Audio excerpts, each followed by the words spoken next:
¿Qué tal, señores? Muy buenos días. Gracias por estar con nosotros esta mañana. Agradecemos mucho la sintonía que nos prestan y nos sentimos muy honrados de estar aquí. David Álvarez Martín, comenzaba usted temprano. Buenos días.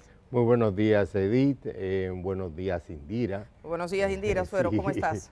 Pues Muy nada, bien. hoy es 10 de mayo, estábamos compartiendo, Edith y yo, sobre celebraciones en el día de hoy. Hay que recordar la muerte de José Francisco Peña Gómez, el líder democrático más importante de la historia dominicana en el siglo XX, nacido en unas montañas huyendo de la persecución, hijo de madre haitiana. Lamentablemente ese tipo de hechos se repiten todavía hoy en día, como vimos hace pocos meses con el caso de las parturientas. Hay que recordar a Peña Gómez y este gobierno sobre todo y el PRD también deben de guardarle respeto, no solamente en su nombre y como lo que él fue, sino también en su ejemplo, en los valores que él persiguió. Por igual, David, recordarle a la gente que nos sintoniza que pueden seguir con esta transmisión en las redes sociales, específicamente en YouTube en El Día RD. Desde ya, bueno, desde las 6 de la mañana ya habían personas comentando y también realizando varios comentarios sobre esas noticias que Junior ha pasado. Así que invitarles a seguirnos en YouTube El Día RD. Bueno, pues agradecemos mucho a la gente que está en sintonía. Y tenemos muchos temas que tratar en este día, algunos muy vinculados a lo que estamos viviendo en este momento, Sí. ¿verdad? Han sido días raros, David.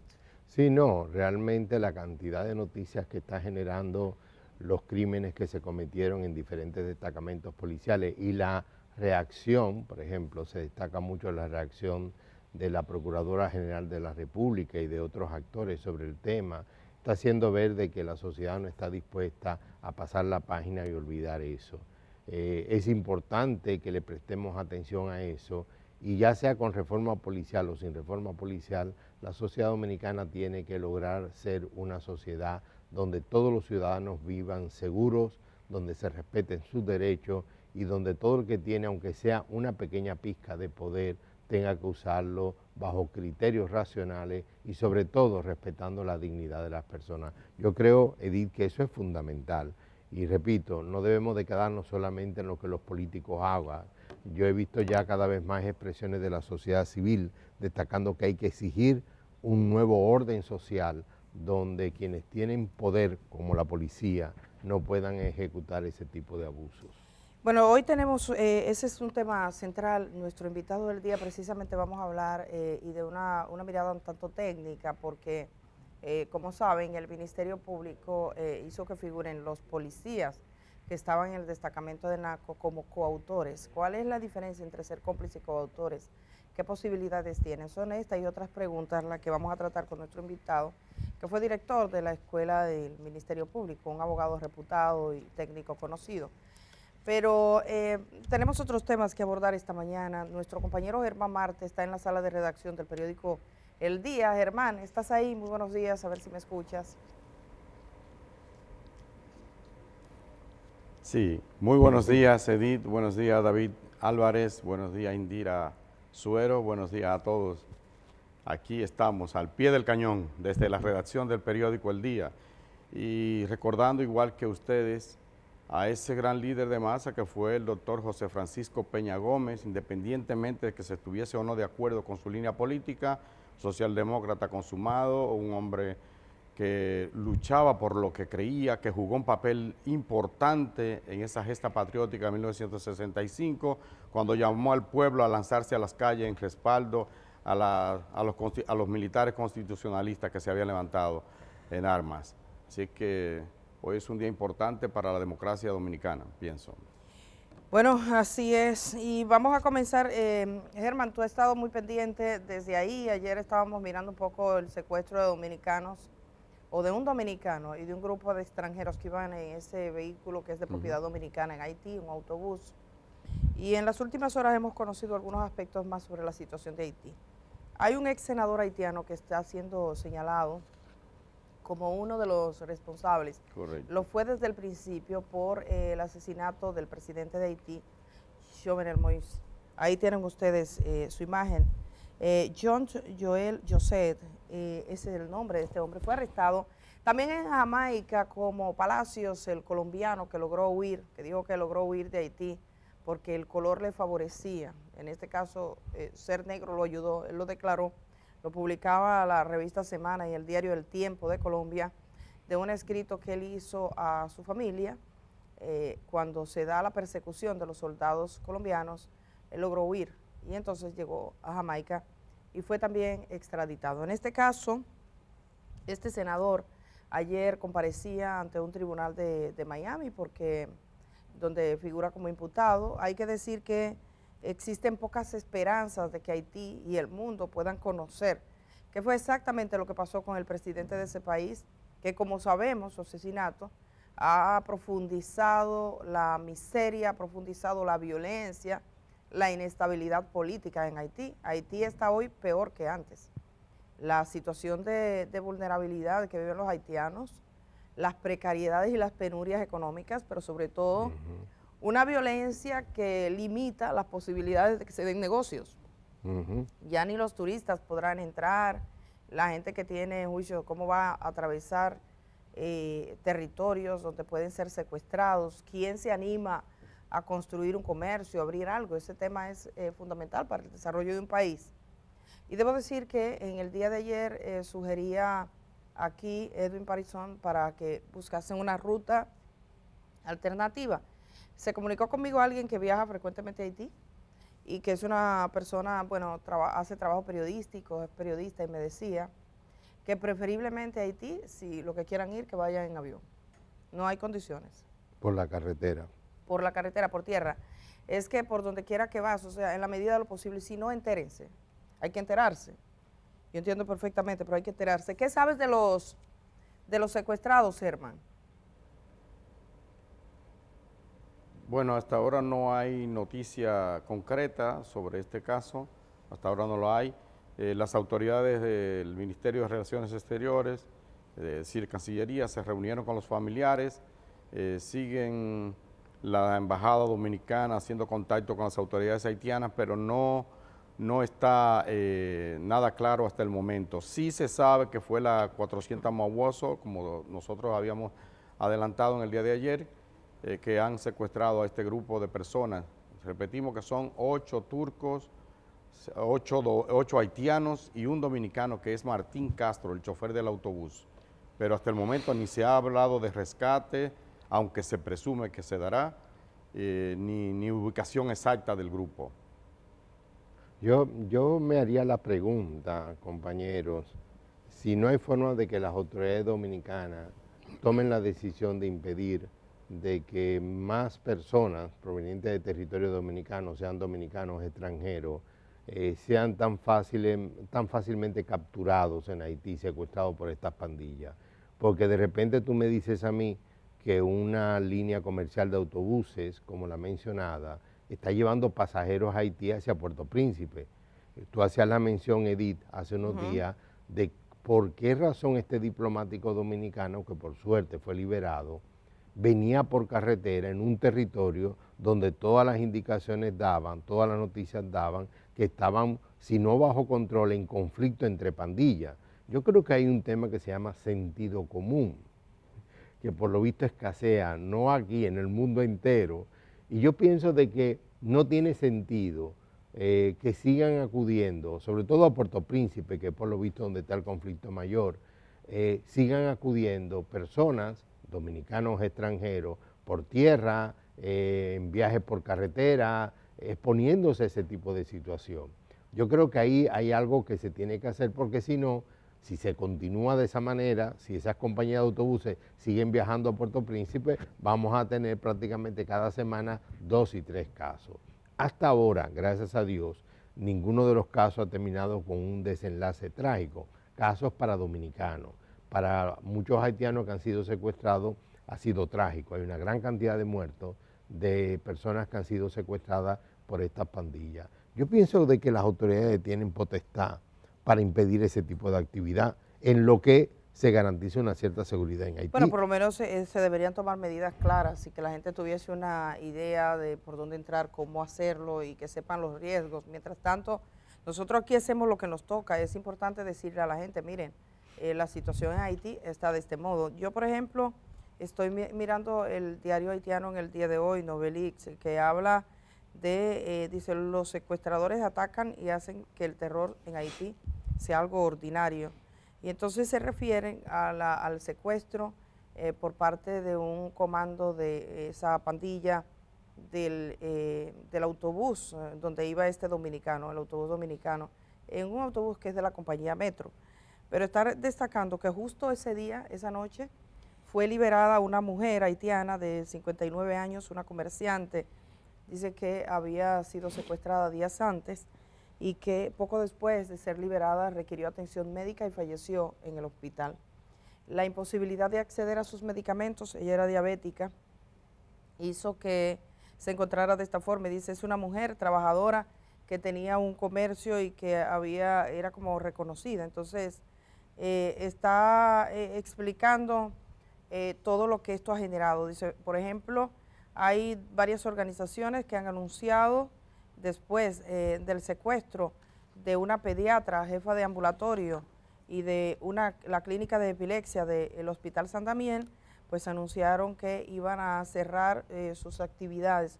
Una organización no gubernamental, ya Médicos Sin Fronteras también se manifestaba en ese sentido y algunas organizaciones no gubernamentales.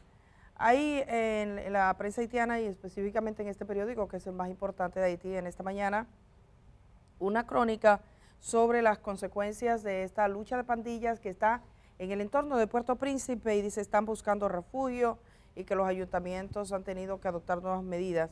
Dice, los supervivientes de la guerra que se oponen a las bandas o a la banda de los 400 mawosos llegan por decenas a una comuna, se encuentran en más de 9,000 personas obligadas a huir de sus hogares, según los datos de la Oficina Integrada de las Naciones Unidas. Dice que hay 3 alcaldías que están realizando gestiones para conocer la identidad de estos desplazados. La mayoría procedía de la llanura, justo donde se produjo el secuestro del diplomático dominicano y ahora de este autobús. Dice, ya hemos registrado 150 personas, hay niños de 9 años, de 10 años, de 14 años. Algunos desplazados se refugian con amigos, con parientes, dijo un funcionario de la administración municipal.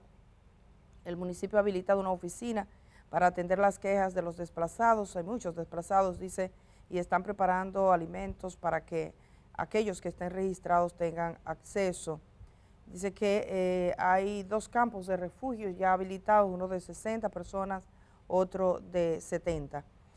A todo esto, bueno, pues se agrega las precariedades económicas, la falta de combustible, o sea, es una situación caótica realmente la que vive Haití. Uno no sabe dónde va a parar, porque yo estoy mirando, por ejemplo, sigo y veo la Policía Nacional Haitiana, que es muy activa en su cuenta de Twitter y va publicando lo que ocurre. Y debo decir, el arresto siempre de personas jóvenes con armas que son de carácter militar. Correcto. Se encuentra con fusiles de alto calibre, personas jóvenes detenidas.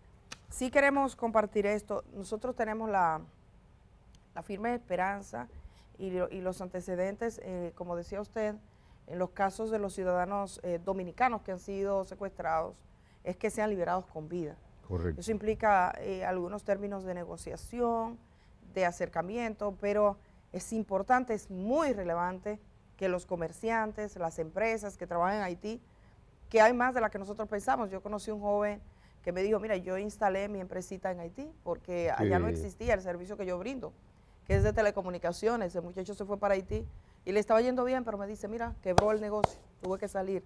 Mucha gente está en esa condición. Hay un detalle que hay que destacar a partir de este secuestro. Fíjense bien que el motivo del viaje fundamental era que iban varios misioneros turcos. Y recuerdo también el caso de los misioneros norteamericanos y el canadiense. En Haití hay muchas organizaciones sin fines de lucros y religiosas que tratan de dar servicio al pueblo haitiano de diferentes formas, aparte de predicar sus ideas religiosas.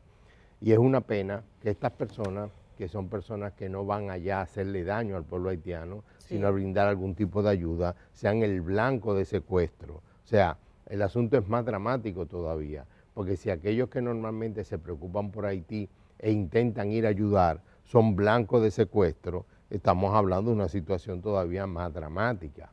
Lo otro es, Edith, y eso lo estuve leyendo en el fin de semana, la zona de acción de estas pandillas está delimitado.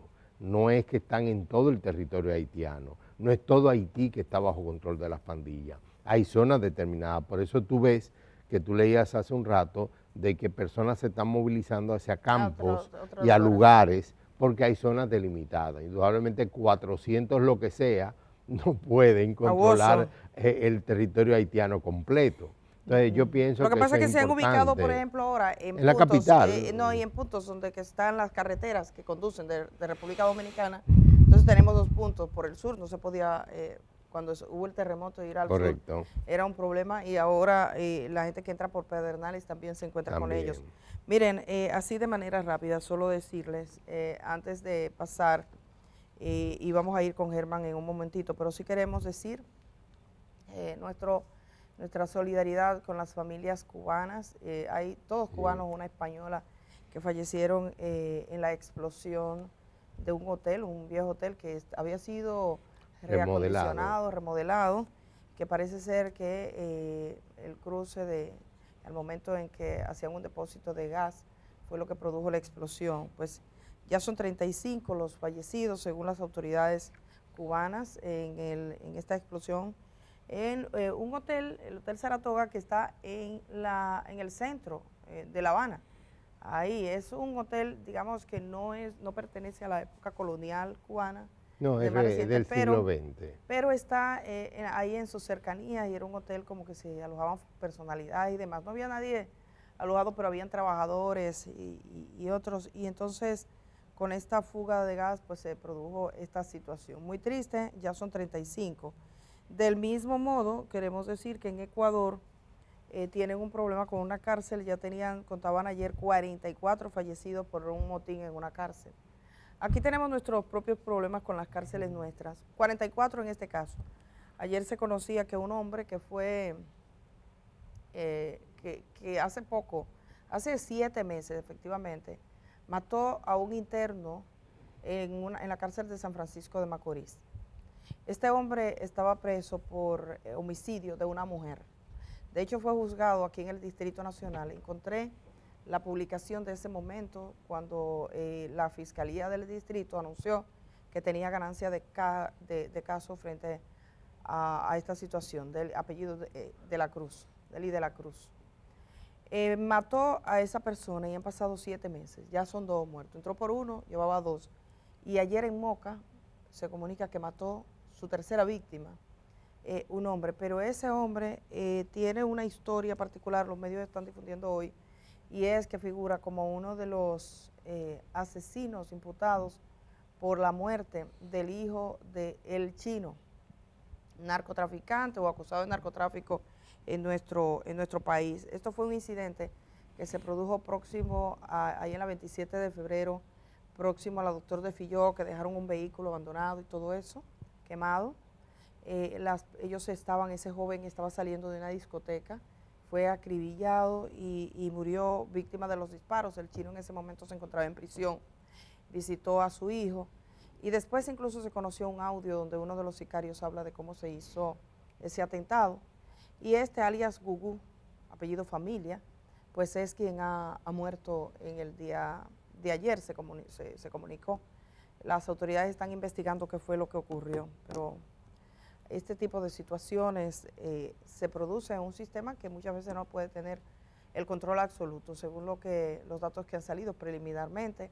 En este caso no utilizó armas, como sí fue en el otro, que fue un prestamista, que se dice que fue por robarle, porque él llamó a su familia y se escuchaba el audio y todo cuando entran y lo matan. Edith, ¿sí? Sí, quería agregar también sobre el caso de Ecuador, y pensando también en las cárceles dominicanas. En Ecuador, en estos meses, por ejemplo, vemos que ha habido un gran número de fallecidos en motines en cárceles. Es decir, es un problema que viene acumulándose desde hace un cierto tiempo, y tenemos, por ejemplo, que desde 2021, febrero, hasta la fecha, hay un total de 350 reos que murieron en incidentes violentos dentro de las cárceles. Y algo que me llamó mucho la atención, que vi en la prensa ecuatoriana, era que se hablaba de cómo la corrupción a lo interno de las cárceles y también en ese sistema, pues ha afectado bastante, ha contribuido, diría yo, a que se dé este tipo de situación. algo que se mencionaba, por ejemplo, era la sobrepoblación de las cárceles. En esta cárcel que vemos aquí, de este caso que ocurrió recientemente, se dice, por ejemplo, que estaba diseñada para 1000 personas, pero que hay unas 1800 personas. Y eso me acordó, en cierto modo, al problema de sobrepoblación que enfrentan las cárceles aquí en República Dominicana. Por ejemplo, tenemos, de acuerdo a las informaciones de la Dirección de Prisiones, que en La Victoria, que se supone que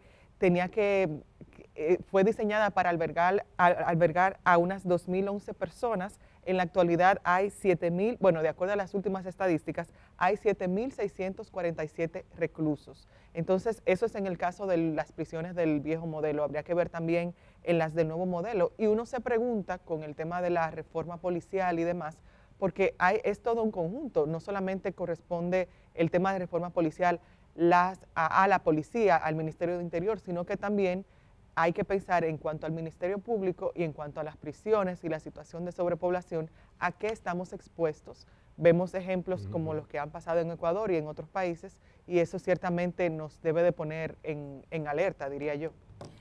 Yo creo que desde la sala de redacción del día, Germán, cuéntanos. Germán, estoy mirando la publicación. El nombre del joven es, el que murió estrangulado, es Alberto Familia. Alberto Familia, alias Gugú, estaba imputado por la muerte del hijo de un imputado por narcotráfico, Jesús Pascual Cordero Martínez, alias El Chino. Y en un momento, cuando estos hechos se producen, la Fiscalía del Distrito Nacional dice que ellos se asociaron para darle muerte a este joven que estaba celebrando un cumpleaños.